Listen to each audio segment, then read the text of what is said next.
long time since Kirby Puckett. It's back to the wall. We'll see you tomorrow night. Win Twins have not been doing a whole lot of winning here, Jensen, in recent years. Last year, just 70 wins for this team. Totally underachieved. We saw the ownership shakeup that they had there. What are we doing with some of our best players? Obviously did not make the playoffs last year. Is there any reason for optimism this year in Minnesota, or could it actually, dare I say, be worse? Well, it'll be fascinating to watch. Again, Derek Shelton, their new manager, his second tour of duty there in the Twin Cities, was the former bench coach of then manager Rocco Baldelli. So not a lot to hang your hat on, and already some bad news with the injury to Pablo Lopez, and he will be lost now for a significant amount of time, and not only through this year, but anxious to see with this Tommy John surgery, if he does end up missing time next year. We'll see. Every guy is different with their rehab timeline. So huge blow losing their ace for the entirety of the 2026 season.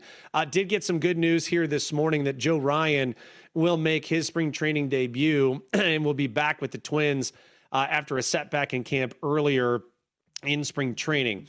A lot of where you look at the Minnesota Twins this year will come on the injury front, unfortunately, and a lot of their key pieces, most notably on the offensive side, and Byron Buxton and Royce Lewis have derailed them the last handful of years. Now, Byron Buxton was actually relatively healthy last year, and you saw what happened when he's healthy. He's one of the more dynamic players in all of Major League Baseball. Again, he's with Team USA in the World Baseball Classic right now. So that's the hope, is that he can get back-to-back years of production that will help really launch this offense. They bring in Josh Bell, your old friend there from your days in D.C., as a free agent in December. They did sign Victor Caratini as well. He'll be their designated hitter, at least to start the year.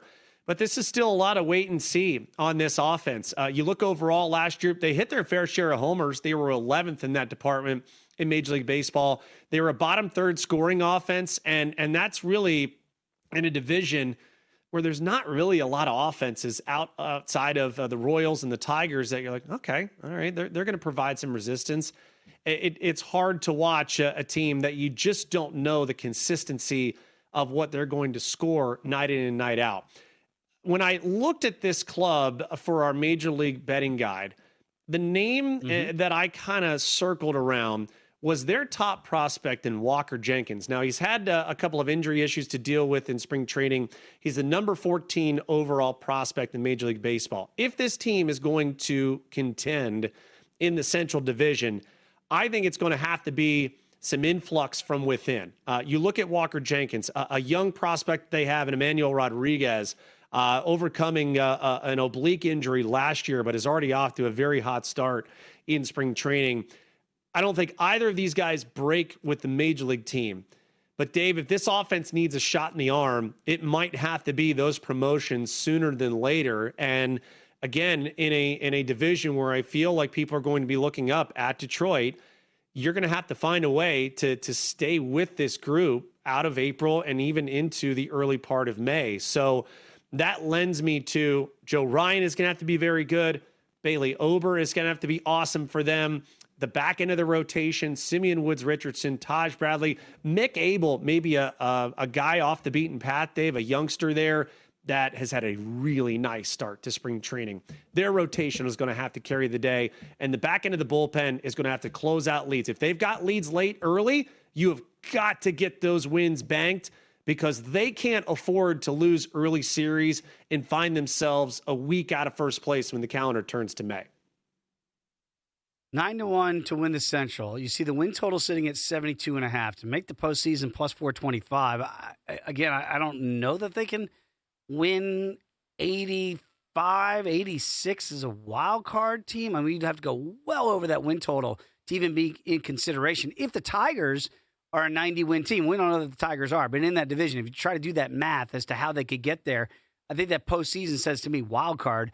I don't know if 9-1 is really in play to win the Central, but with the elephant in the room that is the work stoppage, that almost feels, and you tell me if I'm wrong, it almost feels inevitable at this point that we're going to get some sort of disruption here after the season. Does that mean that at the trade deadline, the rich will get richer and other teams like potentially the Twins with the Byron Buxton, for instance, would just say anything that we have of value, fire sale, come take it. How does that affect certain teams, certain markets, and how they approach it before we get to what could be baseball Armageddon on the horizon? Hard to say today, Dave, because everyone's 0-0. And I think with especially teams in the mid-market, which would be pretty much every team outside of Chicago in the American League Central, I'd be hard-pressed to think this ownership group, and they were going to sell, they're not going to sell, they are going to sell. You know, it's remarkable to see kind of where that yo-yo was, and it really did hamper how the Twins could approach their offseason. As I said, Josh Bell is their big quote-unquote free agent signing or acquisition. And so a lot of where their future is, Dave, is already internal. And unless they were to be just so far out of it by the All-Star break, I don't know if you end up trading anyone other than Byron Buxton. I mean, Royce Lewis is 26. He'll be 27 this year. Obviously, the injury issues have really hampered his ability to be an everyday guy. Buxton is going to be 33 by the end of this season. And if you do trade him, it ends up being a pseudo white flag, you know, because that is your face of the franchise. But I think smartly, and they also had a front office shakeup. Derek Falvey is no longer the president of baseball operations. That was kind of a come out of nowhere moment here before spring training really got underway in earnest. I think the Twins would have to be double digits out of a playoff spot if they're going to entertain trading Byron Buxton. Again, as I said, way too early to look at those potentials at this point. But if this team is going to compete, and I'll kind of go back to what I said in our VSiN betting guide, the young infielders must take big steps forward for the offense to contend. And you're looking at names like Luke Keashall, who I think is going to be a really nice young player. Trevor Larnach, their left fielder. Matt Wallner, who's been around for a little bit now, a couple of years. Ryan Jeffords, sort of their veteran catcher. He's got a little bit of pop in that bat. Brooks Lee, who's going to be their starting shortstop. Like, there's a young contingent here, Dave.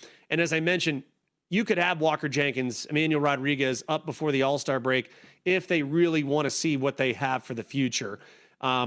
It's been a boatload of turnover as far as the pitching staff is concerned. The injury to Pablo Lopez for the year is massive. It's a massive loss. There's no getting around that. So if they don't have the offensive continuity early, this thing could get off the rails quite quickly.